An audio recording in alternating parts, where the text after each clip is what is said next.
The baby's cry pierces through the silence first. Then I see him.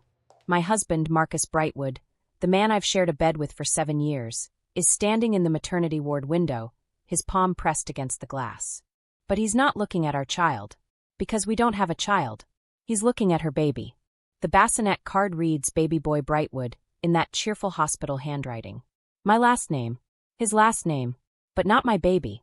I can't move. My Louboutins, the ones he bought me for our anniversary last month, are rooted to this cold hospital floor.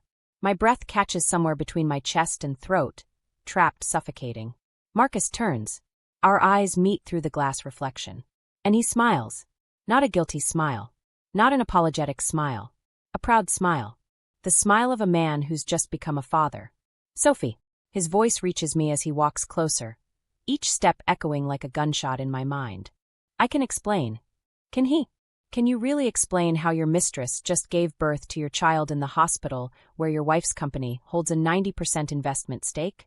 Can you explain why you're here at 2 a.m. when you told me you were closing a deal in Singapore? Wait, what? Let me back up. Because this isn't where our story begins. This is where it breaks. But to understand how I ended up here, frozen in a hospital corridor, watching my marriage shatter like an expensive crystal, you need to know who I was before this moment. You need to know about the woman who gave up everything. The woman everyone underestimated. 3 months earlier, my mornings looked different. I woke up at 5:30 a.m. every day. Not because I wanted to, but because Marcus liked his coffee at exactly 6:15, right before his morning run. French press, 2 sugars, a splash of oat milk. Never regular milk, it bloated him. I knew everything about Marcus Brightwood. His coffee, his dry cleaning schedule, the exact way he liked his shirts folded, the temperature he preferred for his morning shower, how he took his steak, medium rare, never medium. I knew him the way you know a language you've studied for years, every conjugation, every irregular verb, every silent letter. You're too good to me, sophomore, Marcus would say, kissing my forehead before heading to his run. The same kiss. The same spot. Every single day for 7 years. I lived for that kiss. God, I lived for that kiss. My friends used to call me Sophie Wesley, daughter of Wesley Fraud, the real estate magnate who built half of the city's skyline. But after I married Marcus, I became Sophie Brightwood. And slowly, so slowly I didn't even notice, I stopped being Sophie altogether. I became Marcus's wife. I managed his household, organized his social calendar, played hostess to his business associates. I wore the right dresses, said the right things, laughed at the right jokes. When my father asked me to join the family business after my MBA from Stanford, I said no. Marcus had just started his tech startup. He needed me to be present, he said. To be his anchor. His safe harbor. Your support means everything, he told me, holding my hands across our dining table. I can conquer the world knowing you're here, believing in me. How could I say no to that? So I gave up the corner office, the board meetings, the empire my father wanted me to inherit.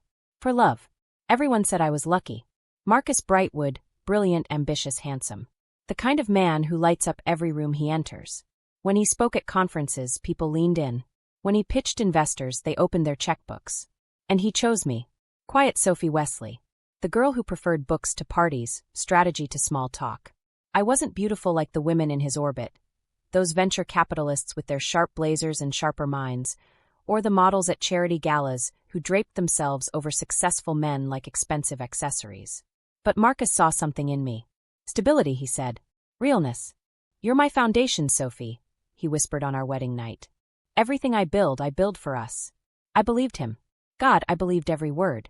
The morning of that hospital night, the night that changed everything, started like any other. Coffee at 6:15. Kiss on the forehead. Watch him leave. But then my phone rang. Sophie. My father's voice was tight, controlled. He only used that tone when discussing hostile takeovers or disappointing quarterly reports. We need to talk about Marcus. My stomach dropped. What about Marcus? Come to my office. Now. He hung up. Open it, he said. My hands trembled as I lifted the folder cover. Photographs. Bank statements. Hotel receipts. Text messages. And her. Her name was Vivian Lewis. 26. Former marketing associate at Marcus's company. Current, what? Girlfriend? Mistress? The mother of his child, though I didn't know that part yet. How long? I whispered. 18 months. 18 months. while I was planning our 7th anniversary trip, while I was taking care of his mother during her surgery recovery, while I was being the perfect wife. 18 months of lies. Sophie. My father's voice softened in that rare way it only did with me. You need to leave him. File for divorce. We'll make sure you're protected. Protected. As if legal documents could protect you from the feeling of your heart being excavated from your chest with a rusty spoon. I need to talk to him, I heard myself say. There has to be an explanation. My father's expression said it all. Oh, my daughter. When did you become so naive? But I needed to hear it from Marcus. Needed to look into his eyes and hear him say it was a mistake, a moment of weakness, anything I could potentially forgive because the alternative, that my entire life was a lie, was unbearable. I found him in our living room, on his laptop, probably working on another pitch deck. Hey, babe, he said without looking up. You're home early. Marcus. My voice sounded strange even to my own ears, hollow, distant. We need to talk. He finally looked up, saw my face, saw the folder in my hand, and I watched him make a choice in real time. He could deny it, could fight for us, could break down and beg forgiveness. But Marcus Brightwood was a businessman first. And when he saw that I already had the evidence, he pivoted. He always knew when to cut his losses. Okay, he said, closing his laptop with a soft click that sounded like a door closing. Let's talk. How long have you known? He asked. Not, I'm sorry. Not, I can explain. Not, it didn't mean anything. Just, how long have you known? Since this morning, I whispered. My father showed me. Of course he did. Marcus leaned back, and I saw something I'd never seen before. Resentment. Your father's been waiting for me to fail since the day we met. This isn't about my father. This is about you and... I couldn't even say her name. You cheated on me. For 18 months. Sophie. He said my name like I was a child who didn't understand basic math. Yes, I've been seeing Vivian. And yes, I should have told you. But let's be honest, our marriage hasn't been real for a long time. The room tilted. What are you talking about? I've done everything. Exactly. He stood, started pacing, and I recognized this stance. This was his TED Talk posture. His boardroom stance. You've done everything. You've made coffee and organized parties and played the perfect housewife. But Sophie, when was the last time we had a real conversation? When was the last time you challenged me, excited me, surprised me? I gave up my career for you, I said, my voice rising. I gave up everything to support your dreams. I never asked you to do that. You said you needed me. I needed a partner, Sophie. Not a housekeeper. Not a secretary. When I met you, you were brilliant. You had fire. But somewhere along the way, you made yourself small. You made yourself invisible. And I can't. He ran his hand through his hair, a gesture I'd seen 1,000 times but never like this. I can't be married to invisible anymore. The words hit like physical blows, each one landing precisely where it would hurt most. Vivian sees me, he continued, softer now, almost kind. Almost cruel. She challenges me. She builds her own empire. She doesn't need me, she wants me. There's a difference. I stood on shaking legs. Get out. Sophie. Get out of this apartment. Now. He grabbed his keys, his jacket. Paused at the door. For what it's worth, he said, I did love you once. Before you turned yourself into someone I couldn't recognize. The door closed. I stood in our living room, my living room I would learn later, and felt something inside me crack. Not break. Not yet. Just crack. I didn't leave the apartment for 7 days. My phone rang constantly. My father. My friends. My mother-in-law, who somehow already knew and wanted to explain Marcus's side. I ignored them all. Instead, I replayed every moment of our marriage. Every choice I'd made. Every piece of myself I'd filed away to make room for him. The marketing career I'd wanted? Too competitive, too time-consuming. The painting classes I'd loved? Too frivolous, not practical. The friend who called me out on Marcus's controlling behavior? Too negative, too toxic. One by one, I'd cut away pieces of Sophie Wesley until only Sophie Brightwood remained. And Sophie Brightwood was just a reflection of Marcus's needs. On day 8, my father showed up. Enough, he said, pulling open curtains, flooding the dark apartment with harsh sunlight. Shower. Now. We have a meeting. I'm not going anywhere, Dad. Yes, you are. He turned to face me, and his expression was steel. Because while you've been here drowning, Marcus has been playing chess. That got my attention. What do you mean? He pulled out his phone, showed me an article from TechCrunch.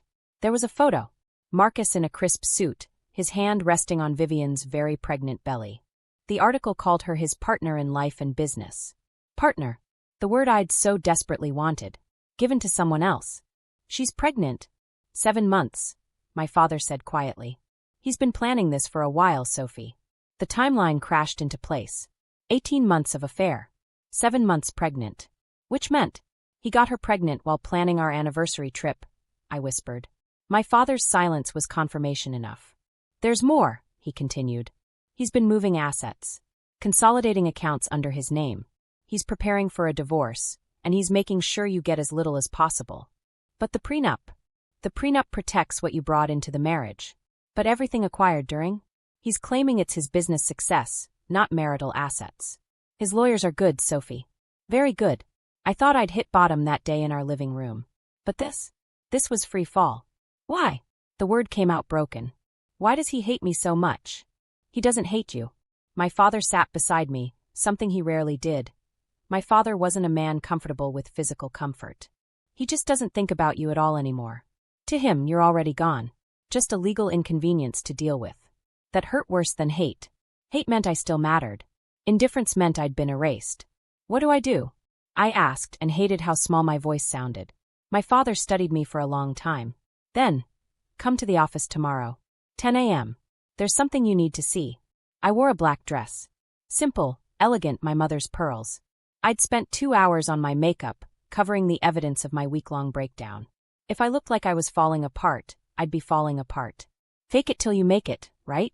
Sit, my father said, and the lawyers shifted nervously. Mr. Wesley, one of them started. Perhaps we should ease into. My daughter doesn't need easing. Show her. They slid a document across the table.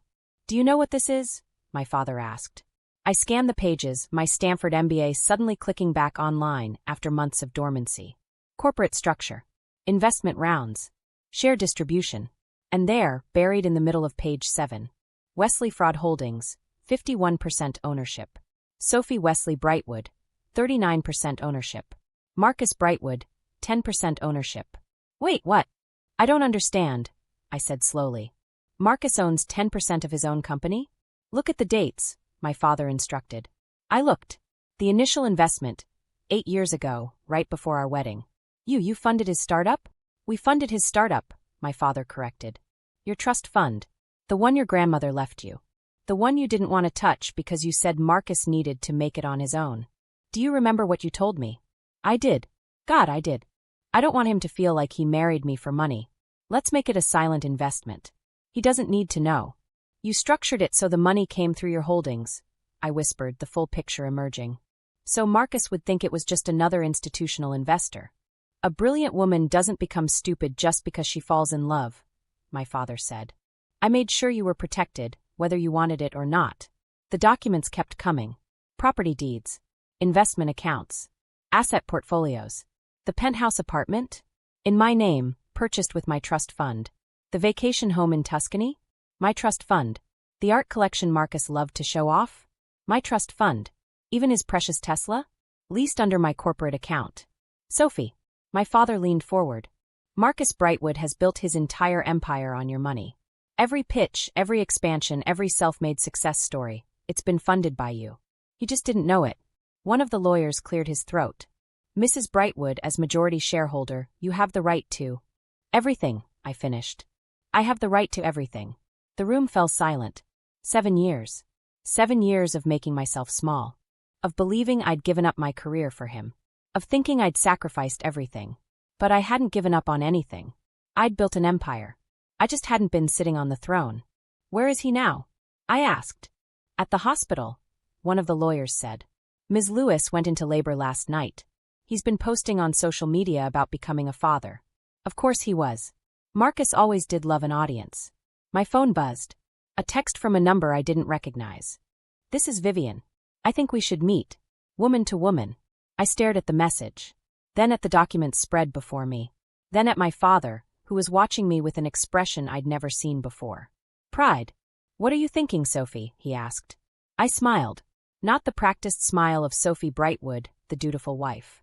But the smile of Sophie Wesley, the daughter who'd been taught to play chess before she could read. I'm thinking, I said slowly, That Marcus is about to learn a very expensive lesson about underestimating quiet women. My father's answering smile was sharp enough to cut glass. That's my girl. Vivian Lewis was beautiful in the way that made other women instinctively check their reflection. Even 2 days postpartum, she walked into that coffee shop like she owned it, her designer bag probably costing more than my monthly expenses back when I had expenses to worry about. She slid into the seat across from me, her expression carefully neutral. "Thank you for meeting me," she said. "I was curious," I replied, taking a sip of my coffee. "What does woman to woman mean when you're sleeping with someone's husband?" She flinched. "Good. I didn't come here to fight," Vivian said. "I came to offer you an out." "An out?" "Marcus told me about the prenup. About how your father's trying to make things difficult." She leaned forward, her voice dropping to something almost confidential. "Look, I know this situation is messy, but it doesn't have to be ugly. Sign the divorce papers. Let Marcus move on. We can all get on with our lives." "And what do I get out of this generous offer?" I asked. "Your dignity," Vivian said simply. "Marcus is going to be a father now. He's moving on with his life, building something new. You can either accept that gracefully, or you can be the bitter ex-wife who makes everything difficult. Trust me, you don't want to be that woman." The audacity. "How long have you worked in marketing, Vivian?" She blinked at the subject change. 6 years, why? "Because you're very good at spin." Moving on with his life is an interesting way to describe abandoning his marriage for his employee. I set down my coffee cup with deliberate care. "Tell me, did he use the same lines on you that he used on me? Did he tell you that you see him? That you make him feel alive?" Her expression flickered, just for a moment, and I knew. "Oh, I knew. He's a brilliant man," Vivian said, recovering quickly. "He needs someone who can match his ambition. Someone who understands the game." "The game," I repeated softly. "Is that what you think this is?" "Isn't it?" She tilted her head. "Look, Sophie, I've done my research on you. You're Wesley Fraud's daughter. You come from money. You'll be fine." But Marcus built himself from nothing. He needs this success. He needs me, I finished. "He needs me." Vivian's eyes narrowed. "He needs support, yes. But not." "No, Vivian. He needs me. Specifically me. Because every dollar he's ever made, every deal he's ever closed, every success story he's ever told, it's been funded by my money. My trust fund. My family's investment." I watched her face carefully, saw the exact moment my words registered. "That's not," Marcus said. He secured venture capital. "From Wesley Holdings. Which is me. Majority shareholder, actually." I smiled, and it felt like slipping on armor. "So when you talk about his empire, his success, his building from nothing, you're talking about my empire. My success. My money. You're lying." "Am I?" I pulled out my phone, showed her the same documents my father had shown me. Watched her skin go pale under her perfect makeup. "Marcus doesn't know. That's the beautiful thing about silent investments." "The silence." "Why are you telling me this?" she whispered. "Because you came here to offer me an out." I leaned back, channeling every board meeting my father had ever brought me to, every negotiation I'd witnessed as a child. "But Vivian, I don't need an out. I need you to understand something very clearly. You're not the prize. You're the placeholder. And placeholders are always temporary." I stood, leaving money on the table for both our coffees. "Enjoy your new family," I said. "While it lasts." The transformation wasn't loud. It wasn't sudden. It was surgical. I moved back into my father's estate, not because I had to, but because the penthouse held too many ghosts of who I used to be. I needed space to remember who I was before Marcus Brightwood. Every morning, I went to Wesley Holdings. Started in a small office, relearning the business I'd walked away from. My father didn't push, didn't comment, just left files on my desk marked FYI. Market analyses, property acquisitions, investment opportunities. And every night, I studied Brightwood Tech Enterprises. Marcus was good at tech. Brilliant even. But he was terrible with money. He always had been. That's why I'd handled all our household finances. But without me managing things, he was bleeding capital. Extravagant office renovation. $2 million. New company vehicles for executive team. $800,000. Team building retreat to Bali. $1.5 million. And the crown jewel. A new penthouse office suite for himself and Vivian, announced to the company as co-CEO offices, even though Vivian had no executive experience. $4 million. My $4 million. He's getting sloppy, my father observed one evening, reviewing the same reports. Arrogant. Good, I said. Arrogant men make mistakes. Marcus called me once during those weeks. 2 a.m., drunk dialing from what sounded like a club. Sophie. His voice was slurred, pathetic. Sophie, pick up. I know you're there. I let it go to voicemail. Played it back the next morning while drinking my coffee, French press, 2 sugars, splash of oat milk. Old habits. You can't just disappear like this. We need to talk about the divorce. Your father's lawyers are being unreasonable. He's asking for things that, Sophie, this isn't fair. I gave you 7 years. I gave you a good life. The least you can do is make this easy. Don't make me the villain here. I deleted the voicemail. Made more coffee. Went to work. The calls from his lawyers came next. Then emails. Then courier-delivered letters. All with the same message. Sign the papers. Settle. Move on. I responded to exactly none of them. My silence drove Marcus crazy. I knew it would. He was a man who needed attention like plants need sunlight. And I was giving him the one thing he couldn't stand. Nothing. When are you going to make your move? My father asked one morning. When he's comfortable, I said. When he thinks he's won. 6 weeks after that night in the hospital, Marcus announced his victory. Series D funding. $50 million. Led by himself, he claimed, with various angel investors. The press release was nauseating. After a difficult personal year, I'm thrilled to announce this next chapter for Brightwood Tech. Sometimes the greatest growth comes from the most challenging transitions. I'm grateful for the support of my family, photo of Vivian and the baby, and excited to build the future we've always dreamed of. We've always dreamed of. As if I'd never existed. My father's phone rang during dinner that night. He listened, his expression darkening, then handed it to me. It's Jennifer, he said. Jennifer was our lead counsel. Sophie, he's planning something, Jennifer said without preamble. We've been monitoring his legal team. They're preparing to file a motion to freeze your shares in Brightwood Tech. They're claiming you're engaging in hostile takeover behavior, that your silence is strategic manipulation. I almost laughed. You can't freeze shares I legally own. No, but they can tie it up in court for months. Maybe years. And he's gambling that you'll settle rather than fight. What's his endgame? A public board meeting. Next Wednesday. He's calling for a vote to restructure ownership. He needs 60% to pass. He's got his 10%, and he's been courting the minority shareholders. All those angel investors who don't know you own the majority through Wesley Holdings. He's going to try to dilute my shares, I said slowly. Yes. And if he succeeds before you reveal your ownership, the legal battle becomes exponentially more complex. I looked at my father. He raised an eyebrow. The ball was in my court. Let him have his meeting, I said. Don't file anything. Don't respond to his legal team. Let him think he's winning. Sophie. Wednesday, you said? Yes, 10 a.m. at Brightwood Tech headquarters. Perfect. That gives him 5 days to get comfortable. 5 days to celebrate. I smiled, and this time it was my father's smile. The one he wore when he knew he'd already won the negotiation. Jennifer, I need you to prepare documents. Full disclosure of shareholding structure. Every investment, every dollar, every silent backing over the last 7 years. I want it printed, bound, and ready to present. You're going to reveal it at the board meeting? Front row seat to his own downfall, I confirmed. It seems only fair. Those 5 days were the longest of my life. Marcus was everywhere, podcasts, interviews, LinkedIn posts about resilience and entrepreneurship. He'd fully embraced the narrative of self-made success, rising from personal turmoil. Your ex is quite the storyteller, my assistant observed, showing me another article. Marcus Brightwood. How I turned heartbreak into profit. He always was, I murmured, reading the interview. Interviewer. Your separation from your wife has been very public. How did you handle the emotional toll while still growing your company? Marcus. I think I've been carrying a dead load for a long time. Sometimes you don't realize how heavy the burden is until you set it down. My wife, my ex-wife, she's a good person, but she doesn't understand ambition. She wanted me to stay small, to play it safe. When I chose growth over comfort, I chose myself.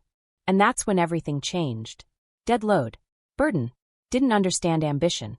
My father found me in my office later that night, staring out the window at the city lights. Having second thoughts, he asked. No, I said. I'm having first thoughts.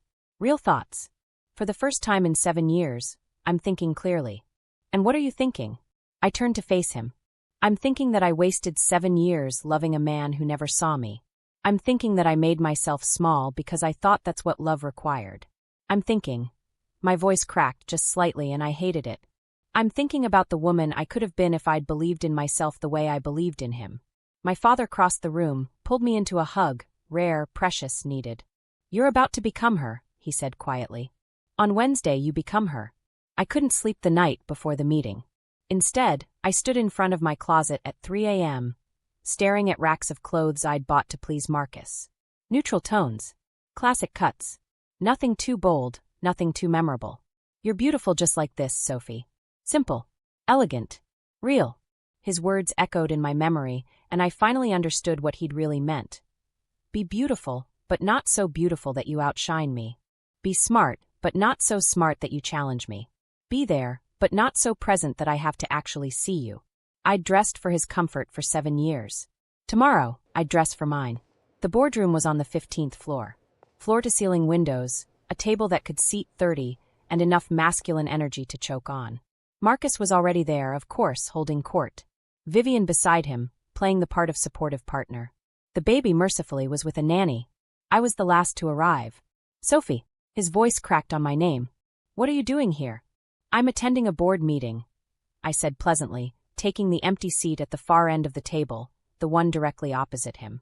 I do have a vested interest in this company after all. The room shifted. Awkward glances. Uncomfortable silence. This is a closed meeting, Vivian said, her voice tight. For shareholders and board members only. I know. I smiled at her. That's why I'm here. Marcus's lawyer, a shark in a suit named Richard, stood. Mrs. Brightwood, with all due respect, you have no standing in this meeting. Your personal relationship with Mr. Brightwood doesn't grant you. I'm not here as his wife, I interrupted, nodding to Jennifer, who began distributing folders to every person at the table. I'm here as a majority shareholder. What is this? Marcus grabbed his folder, ripping it open. His face went white as he scanned the first page. Then red. Then white again. That, I said calmly, is the complete shareholding structure of Brightwood Tech Enterprises. As you can see on page 7, Wesley Holdings owns 51% of this company. I am Wesley Holdings. Page 9 details the additional 39% I hold through my personal trust, which, if my math is correct, and it is, I did graduate as the best student in business strategy from Stanford, means I control 90% of this company. Silence. Complete, crushing silence. This isn't. Marcus's hands were shaking. This is fraud. You can't just. Fraud. I tilted my head. That's an interesting accusation, Marcus. Are you claiming that the initial investment your company received 8 years ago was fraudulent? Because these documents show every transaction was legal, properly filed, and fully transparent. The only fraudulent thing here is your claim of being self-made. You knew, Vivian whispered, looking at me with something like horror. When we met for coffee, you already knew. I did, I confirmed. But you seemed so confident in your position, I didn't want to ruin the moment for you. One of the board members, Harold, a gray-haired man I recognized from various company events, cleared his throat. Mrs. Brightwood, if what you're saying is true. It's all documented, Harold. Every investment, every round of funding, every angel investor. That Marcus has been courting for this meeting. Would you like to know why they all said yes so easily? I leaned forward. Because Wesley Holdings vouched for him. Because my family's reputation opened those doors. Because every single dollar he's ever made has been backed by my money, my name, my silent support. Marcus slammed his hand on the table. You wanted this. You wanted to stay home, to play housewife. I never asked you to. You asked me to sacrifice everything. My voice rose for the first time, and the room flinched. You asked me to give up my career, my ambitions, my identity. You asked me to make myself invisible so you could shine. And I did, Marcus. I loved you so much, I erased myself. But here's what you never understood. Silence isn't weakness. It's strategy. My father taught me that when I was 12 years old. Sophie, he said, the loudest person in the room is rarely the most powerful. Power is knowing when to speak and when to listen. When to show your hand and when to let everyone else play theirs first. I walked around the table slowly, each step deliberate.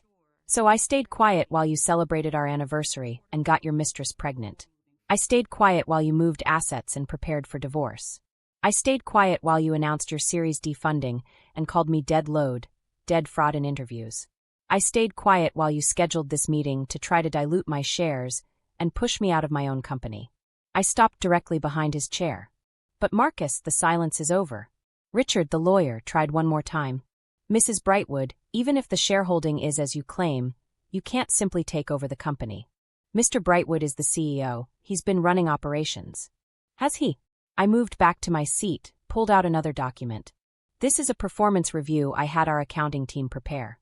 Over the last 6 months, coincidentally, the same 6 months he's been distracted by his new family, Brightwood Tech has lost 3 major clients, overspent by 40% on operational costs, and missed every quarterly target. The Series D funding he's so proud of? We needed it because the company is bleeding money. Those were calculated risks, Marcus stammered. Calculated risks with my money, I said softly. But you're right about one thing. You have been running this company. And you've been running it into the ground. The board members were looking at each other now, whispering, calculating. They were business people first.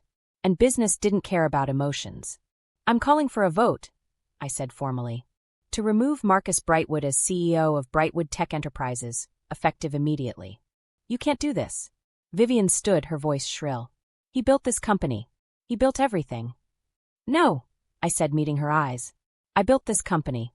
He just took the credit. And you know what the saddest part is, Vivian? I would have let him keep it. All of it. The company, the credit, the glory. If he'd just loved me. If he'd just seen me. But he didn't. He couldn't.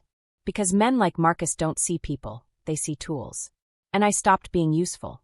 All in favor of removing Marcus Brightwood as CEO, Jennifer said formally. Every hand went up. Even Harold's. Even the investors Marcus had been courting for weeks. Because that's the thing about business. Loyalty lasts exactly as long as profitability. Motion passes, Jennifer announced. Mr. Brightwood, you're terminated effective immediately. Security will escort you from the building. Marcus looked at me, really looked at me, for maybe the first time in 7 years. I underestimated you. Yes, I said simply. You did. But don't feel too bad, Marcus. You're in good company. I underestimated me too. Jennifer found me there an hour later. The press is already calling, she said. They want a statement. Of course they do. I smiled tiredly. Everyone loves a good downfall story. What do you want me to tell them? I thought about it. About all the things I could say. The truth about Marcus's infidelity. The details of his financial mismanagement. The full, ugly story of how he'd used me and discarded me. I could ruin him. Publicly, permanently, completely. Tell them, I said slowly, that Brightwood Tech Enterprises is undergoing leadership restructuring. That we're excited about the future.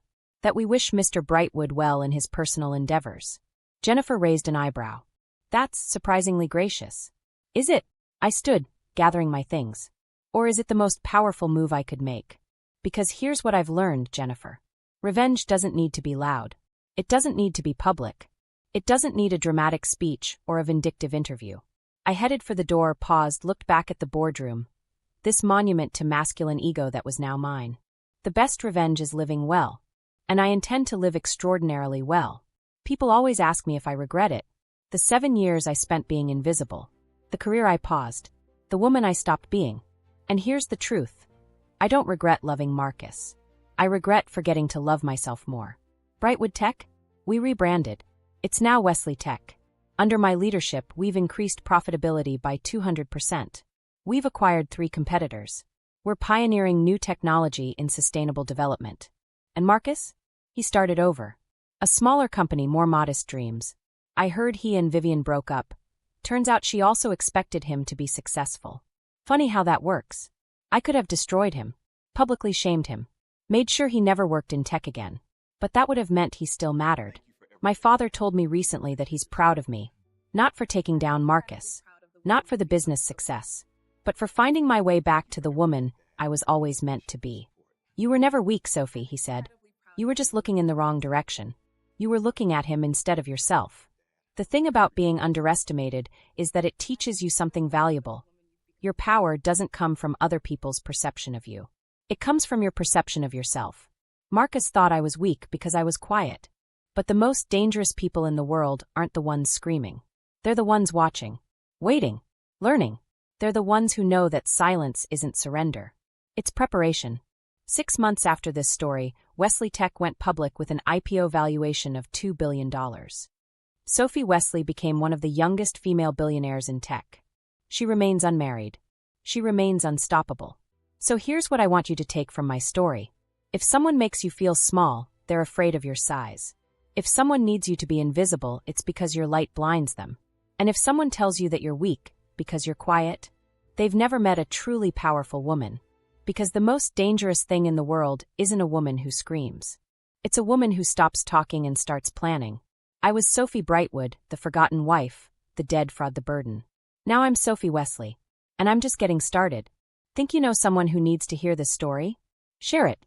Think you relate to Sophie's journey? Comment below. Think you're underestimated? Subscribe for more stories about quiet power. Because the world needs more women who know their worth. And fewer men who take it for granted. Oh, and one more thing. Marcus got married again. To someone new. Someone younger. Someone who, according to the invitation, completes him. I sent my regrets. I had a board meeting that day. Some patterns never change. But I did. Text appears. The Yendi, or is it the beginning?